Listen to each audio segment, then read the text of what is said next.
But I also just I had two recent run-ins with the New World Order. One was my family has a Christmas tree business in New Jersey. We have to get a permit for every year. And when I went to apply this year, I have to get a state police background check. And they actually referred me to a private company to get fingerprinted. Let me stop you and comment on that. First it was school teachers, then realtors, then people in banking. And now just all over the country they say, oh, you want to have any business, you've got to be fingerprinted. You're all criminals. This is Patriot Act compliance, and it's totally unconstitutional and a fraud. And a lot of times it's just bureaucracy. They're just ordering you to do this. Why are they saying you've got to be fingerprinted for a Christmas tree business? It's a peddler's permit you have to get every year, and you have to get fingerprinted every year. Even if they have your prints on record, you have to go in and make an appointment with a private company called Sagomorpho. It's a European company that you have to go to, and they fingerprint you. And then they own your fingerprints. And if I don't do this, we can't have the lot. We're going to have some, official come in and shut down our lot if we don't have the occupancy permit. Yeah, people need to fight that. I mean, home of the free, land of the brave, thumbprinting. You take your kids to the airport, body scanners record their naked bodies. This isn't freedom. Bob Chapman. Absolutely. And to do what Alex says, after you get your permit and then start working with your congressman or your local people who are in charge of that and say, look, we shouldn't have to do this. Let's put a stop to it and work on it. I mean, think about it. Thumbprints to sell Christmas trees, and it's just disgusting. And I guess you have another story, Pat, about Big Brother?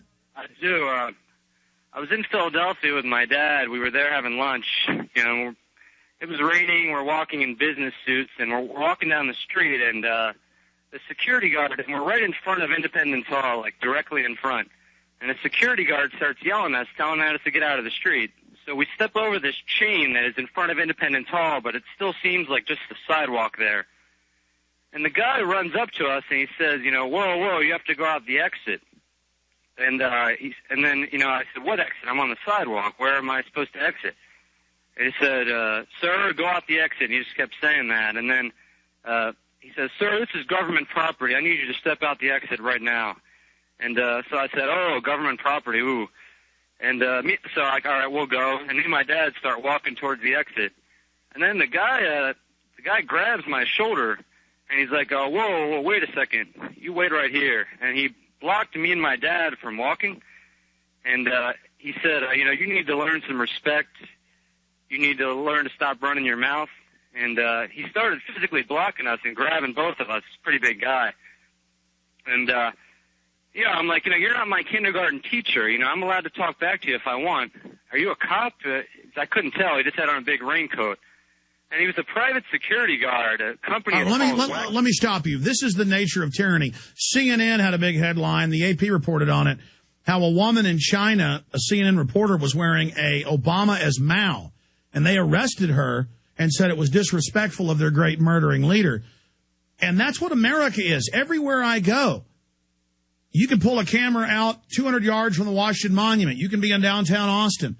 Cops walk over and say, why do you have a camera?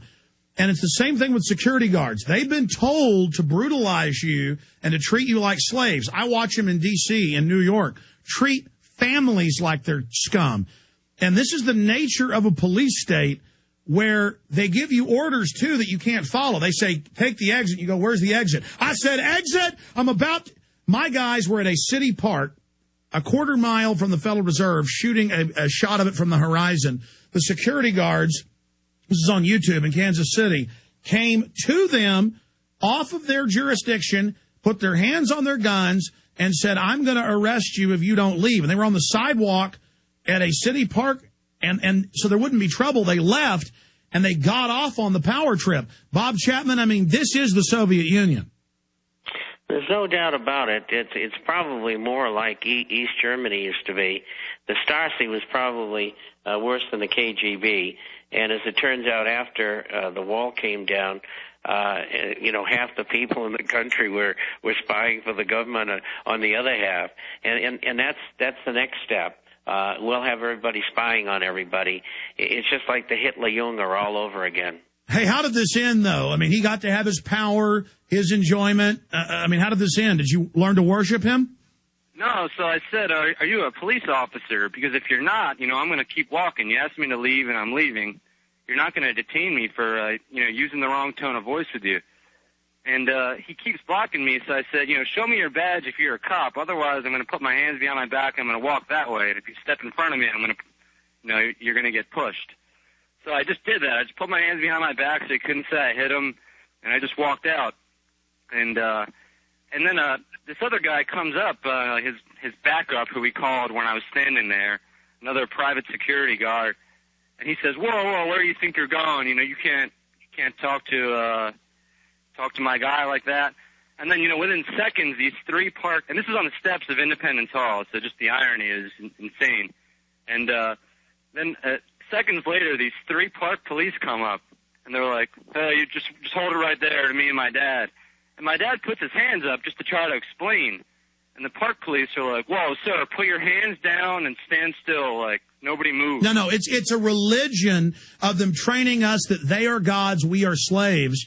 And that happened to me in D.C. I'd be walking down a park and taping. They'd say, "Hey, stop right there, security guards." And I would just say, "Hey, buddy, you can beat the rap, but you can't beat the ride. You go ahead and set me up, but I'm going to personally sue you, criminal." And those scumbags would back down instantly because they're cowardly, hateful, Nazi trash that hate America. Now, how did this end? This is about to end. How did it end? So I explained it. I was like, this guy is on a power trip over here. He told me to leave, and I left, and he didn't like the way I talked to him, so he stopped me.